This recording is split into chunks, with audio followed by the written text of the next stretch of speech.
The war in Ukraine is not just a conflict, it's a financial tug-of-war. This line is not just a catchy opener, it's a reality. Let's delve into why this is the case. When we think of war, we often picture soldiers, tanks, and battlefields.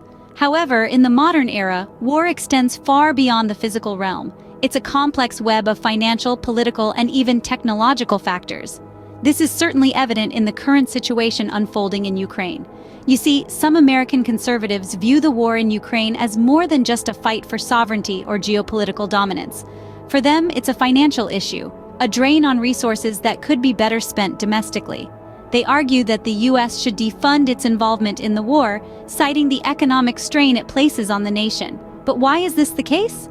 Well, it all comes down to the budget. Funding a war is no small feat. It requires a significant chunk of a nation's budget, which often means diverting funds from other areas like healthcare, education, or infrastructure. This financial tug-of-war between domestic needs and international obligations can create a delicate and often contentious balance. Furthermore, the argument for defunding the war also stems from a belief that the conflict in Ukraine is a proxy war. This suggests that the real conflict isn't between Ukraine and its adversaries, but rather between larger global powers using Ukraine as a battleground for their own interests. If this is the case, some conservatives argue, why should American taxpayers foot the bill? It's a complex issue with no easy answers. On one hand, there's the moral argument for supporting Ukraine in its fight for sovereignty. On the other hand, there's the practical argument of managing a nation's financial resources wisely.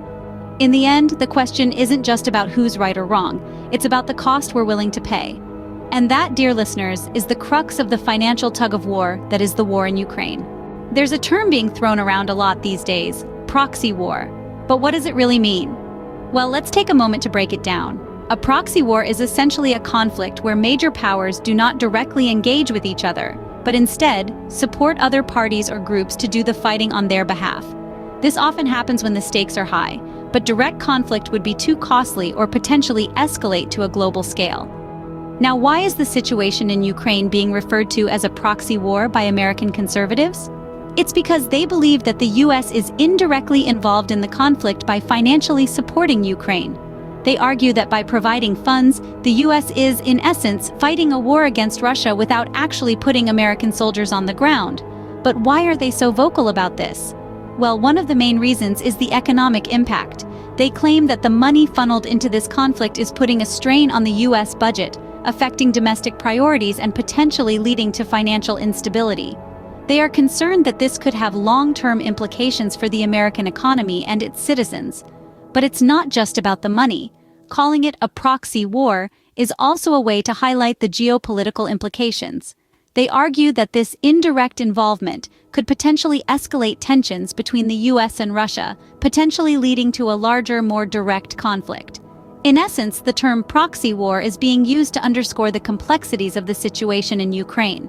It's not just a struggle for power in a far-off country. It's a complex web of international relations, economic implications, and strategic maneuvering. So when we talk about a proxy war, we're talking about a war that isn't just fought on the battlefield, it's fought in the wallets of nations.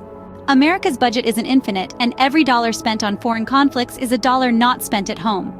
Now let's delve into the inner workings of America's budgeting process.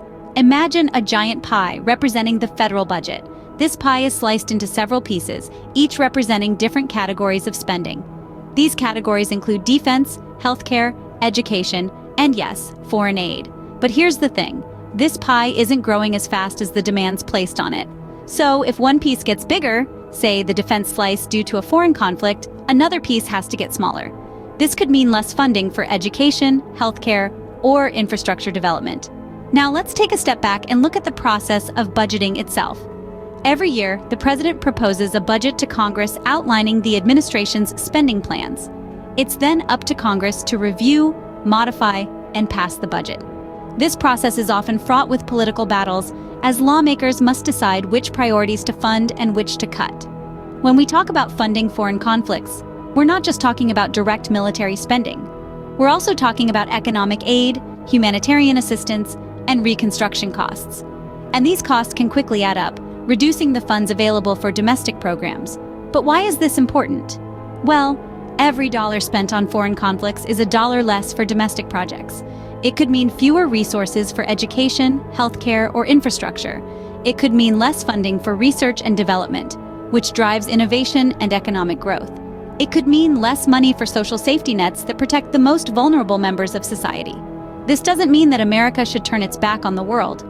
International responsibilities and alliances are crucial.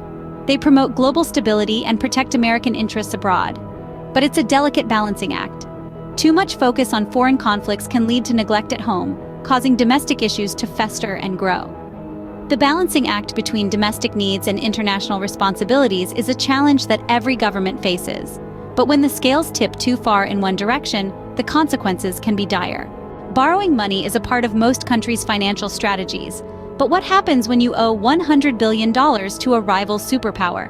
America's borrowing from China is not a new phenomenon. It has been ongoing for years now, and the reasons for this are numerous and complex. Let's dive into it. Firstly, it's important to understand that the United States doesn't borrow directly from China. Instead, it issues treasuries. These are essentially IOUs that other countries, corporations, and individuals can buy. China, with its massive economy, has been one of the largest buyers of these treasuries, leading to a substantial debt. But why would America allow itself to owe such a significant sum to China? Well, it's not a matter of choice. It's a result of the imbalance between what the United States spends and what it earns. America's budget deficit has been growing, and to cover this shortfall, it turns to borrowing. And here's where China comes into the picture. With its vast reserves of foreign currency, particularly the US dollar, China finds it beneficial to invest in American treasuries. It not only helps to keep its currency, the yuan, from appreciating too fast, but it also earns China a steady, albeit low, return. However, owing a rival superpower $100 billion comes with potential implications. It gives China a certain degree of leverage over the United States. In the unlikely event of a severe diplomatic fallout, China could theoretically dump its holdings of US treasuries, which could have a destabilizing effect on the American economy. But it's important to note that such a move would also hurt China, as it would devalue the very assets it holds. As such, the debt can be seen as a form of mutual deterrence, a somewhat precarious balance of power. Furthermore, the debt to China also contributes to America's overall national debt, which has its own set of implications on the country's fiscal health, interest rates, and the future burden on taxpayers. In the world of international finance, debts aren't just about money, they're about power, influence, and leverage. So, what does all this mean for the future? The answer, as always, is complicated. As we look ahead, the financial tug-of-war over the situation in Ukraine has potential implications that stretch far beyond the immediate conflict. It's a complex web of economic, political, and ideological challenges that could shape the course of the global order in profound ways. First, let's consider the American economy. The decision to support Ukraine financially, whether directly or indirectly, isn't one that comes without cost. Every dollar spent abroad is a dollar that isn't being spent on domestic needs. This could lead to further strain on an already stretched budget, potentially leading to cuts in essential services or an increase in taxes. The ripple effects could be felt throughout the economy, impacting everything from jobs to consumer spending. Next, we have to consider the geopolitical implications. The dispute over funding for Ukraine isn't just about the country itself, it's about the broader balance of power. By choosing to defund the war, American conservatives are essentially challenging the status quo, questioning America's role as a global police force.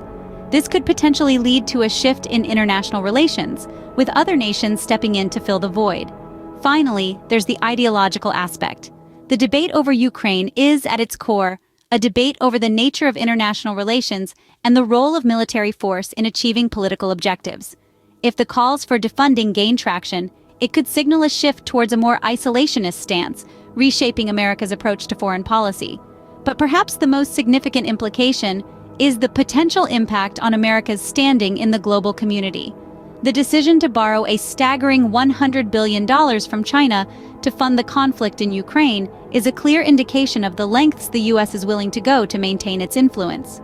However, it also paints a picture of a nation heavily reliant on foreign debt, which could potentially weaken its position on the global stage. As the situation evolves, it's clear that the war in Ukraine isn't just a battle of armies, it's a battle of economies, ideologies, and the very idea of what it means to be a global power.